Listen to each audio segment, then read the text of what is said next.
Hi, everyone. I'm Peter Lemieux with Rounding Third and Batter Sports. I tell baseball stories. My story today is about one of our exciting topics we like from time to time, the Baseball Hall of Fame. It opened in 1934 by inducting 5 players during the middle of the Great Depression, giving to America 5 great baseball players that they could hold up and admire and look to as some sort of heroes. Worked out really well.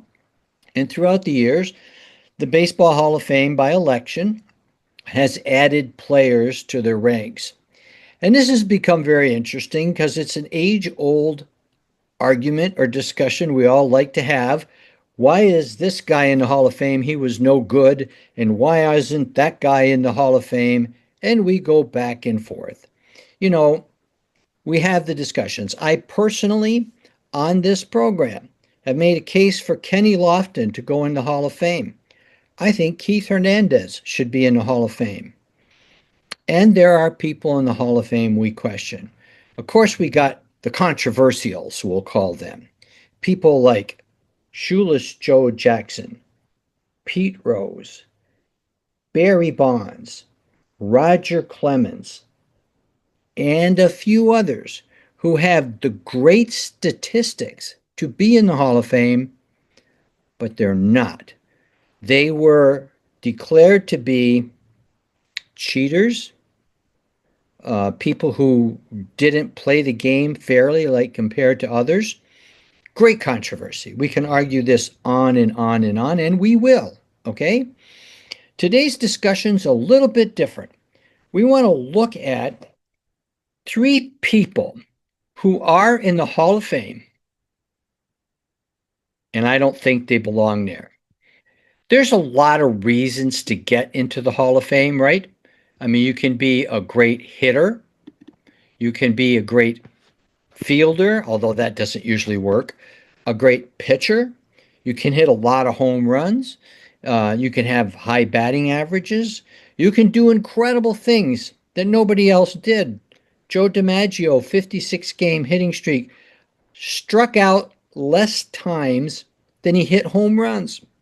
You get people like that, it can't argue. These guys should be in the Hall of Fame. I'm going to present another story today.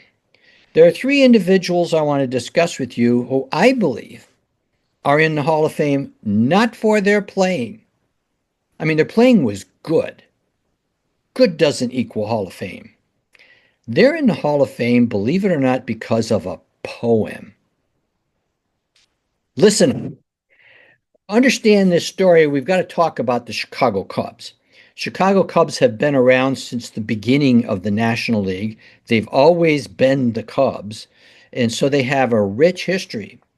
One of their histories, and they would tell you this themselves, has not been winning.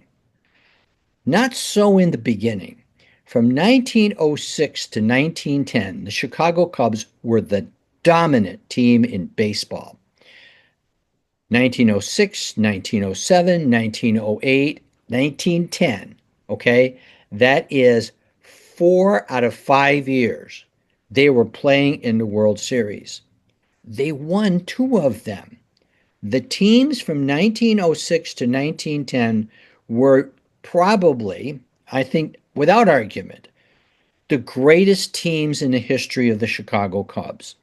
From 1910, they did not get in a World Series again for 8 more years. They followed it periodically, every 5, 6, 8 years, getting in and losing. Okay? They won in 07, they won in 08, and they got in the World Series 6 more times, up to 1938, losing all 6 of them. 7 years later, in 1945, during World War II, they were in again and lost again. From 1945 to 2016, this great organization did not make it to one single World Series. That, my friends, is 71 years without an appearance in the World Series, and 108 years without winning it. Now, in 2016, they appeared and won the World Series. That's a long gap of losing. 71 years without appearing, 108 years without winning. So, for the most part, the Chicago Cubs, and they say this themselves, they've been called the lovable losers. So, today's story, we're going to reflect back to those great teams from 1906 to 1910 when they played in 4 out of 5 World Series and won 2 of them. Great team with an amazing pitching staff. Hall of Famer Mordecai Brown, they had great players and they dominated the National League. But today's story is about 3 of those Cubs who made the Hall of Fame questionably. Okay? We go back to 1908, the year the Cubs won their last World Series. They won the World Series by beating the New York Giants in a playoff game. Highly controversial, famous story about Fred Merkle not touching second base. And I've talked about this before. And the New York Giant fans celebrated a victory that wasn't to be. Because Merkle didn't touch second, they had to end up replaying the game, which the Cubs won. Now, there was a writer in New York who, under pressure to just get a story in, decided to make his frustration at losing to the Cubs into a little poem. He himself thought it was a piece of junk, 8 lines long, just to satisfy the paper so he could run off to a game. The poem, I'm going to read it to you. These are the saddest of possible words. Tinker to Evers to Chance. Trio of bear cubs and fleeter than birds. Tinkers and Evers and Chance. Ruthlessly pricking our pennant bubble, making a giant hit into a double, meaning double play. Words that are heavy with nothing but trouble. Tinkers to Evers to Chance. Now, what he was talking about is the double play combination of those great Chicago Cubs. Tinker was the shortstop, Evers a second baseman, and Chance was the first baseman. So on a double play, you would go short to second to first, or as he said in the poem, Tinkers to Evers to Chance. And that line became famous. In Chicago, they used that to praise the great double play combination of these 3 gentlemen. And they were good. Look at, they were in a World Series 4 out of 5 years, and there was a good double play combination, Tinkers to Evers to Chance. However, do you know they never led the league in double plays? In all the time of the great fame, they won. The argument is they didn't have a lot of opportunities for double plays because their pitching was so good. They were good. They never led the league in double plays. They did win. However, Tinkers and Evers and Chance, when we pulled the blanket back a little bit, they did not like each other. In fact, Tinker and Evers went years without speaking, even when they were playing together. Their last 2 years together, they never shared a word. They got in a physical fist fight over something like one guy took a cab ride and left the other guy behind. They were different people. Evers himself was a very strong personality, ended up becoming a manager, very passionate. But there was just no doubt that they did not like each other. And in fact, the trio broke up with trades and things like that. So for a brief period of 5 years, going to 4 World Series, being good fielders, I think Bill James did a study and said that they were actually better than their numbers because you take the number of double plays they had opportunities for. They did very well.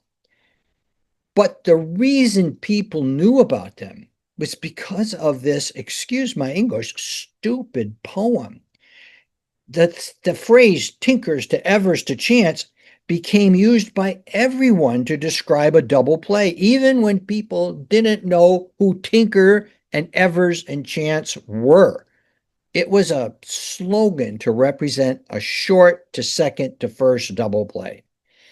Now, they themselves were not really famous for much. For example, Joe Tinker played 15 years, give him credit for that. Lifetime batting average 262 for a shortstop, 262. Lifetime 31 home runs. Johnny Evers, lifetime batting average 270, lifetime home runs 12. He did play 18 years, and he managed. Frank Chance played 17 years. He had the best batting average at 296, but as would have it in those times, nobody hit many home runs. Lifetime 20 home runs. So I'm looking at this and I'm saying, these guys were not terrific batters. By any measure, they were below average, except perhaps Frank Chance's 296 batting average. As a first baseman, however, 20 home runs in 17 years, we're talking about a guy who hits 1 or 2 home runs a year. That's their statistics. But somehow, in 1945, now let's think about this, okay? That's 35 years after they played. In the middle of World War II, the Baseball Hall of Fame thought Tinker and Evers and Chance belonged in the Hall of Fame all at the same time. Why? I mean, for 35 years, nothing. Now, all of a sudden, during World War II, all three of them get in together. The only possible explanation was this poem, Tinker to Evers to Chance. And a guy from the New York Giants, frustrated with the fact that a game ended on a double play, just to meet deadline, jotted down these 8 lines and used Tinker to Evers to Chance in 3 of the 8 lines. So the phrase became famous. It became just something people said. When I was a kid, I heard about Tinkers to Evers to Chance. I didn't know what people were talking about, but it meant double play. Somehow these 3 guys ended up in Cooperstown with people like Cy Young, Babe Ruth, Lou Gehrig, Willie Mays, and great pitchers, Hall of Fame pitchers, Sandy Koufax, Bob Gibson. And you look at the statistics and you only can say, what else did they do? I mean, did they manage 10 world championships like Casey Stengel? No. They were just decent, good baseball players. Do you know there's about 4,000 of them? People who are good enough to play in the major leagues and be a contributor, not Hall of Fame. So my story today is, when you want to argue about the Hall of Fame, make your argument. I'm making mine. Kenny Lofton, Keith Hernandez. What about Barry Bonds, Pete Rose, Shoeless Joe Jackson? With Hall of Fame type statistics, let's argue about that. Who's not in, who's in. But this is a weird one. These are 3 guys that I can't think of a single reason that they should be in the Hall of Fame except a silly little poem that the writer of the poem didn't even like. He said, I just wrote down 8 lines as a piece of junk. And somehow that poem, used over and over again, put 3 people in the Hall of Fame. That's my story for today. I hope you enjoy it. Tell me, who else is in the Hall of Fame that doesn't belong there? Who's not in the Hall of Fame and does belong there? I'm anxious to hear from you people. As usual, subscribe, join the club. make comments, like. I'm told that that's important. Like. I'm Peter Lemieux, just telling baseball stories. Come back and see me again. There'll be more. There already are a lot in the archives, but I love to tell the stories, so come back and hear one once in a while. All of you have a great day. Stay healthy. Love baseball. You just will be mentally healthy if you love baseball. See you later, everyone.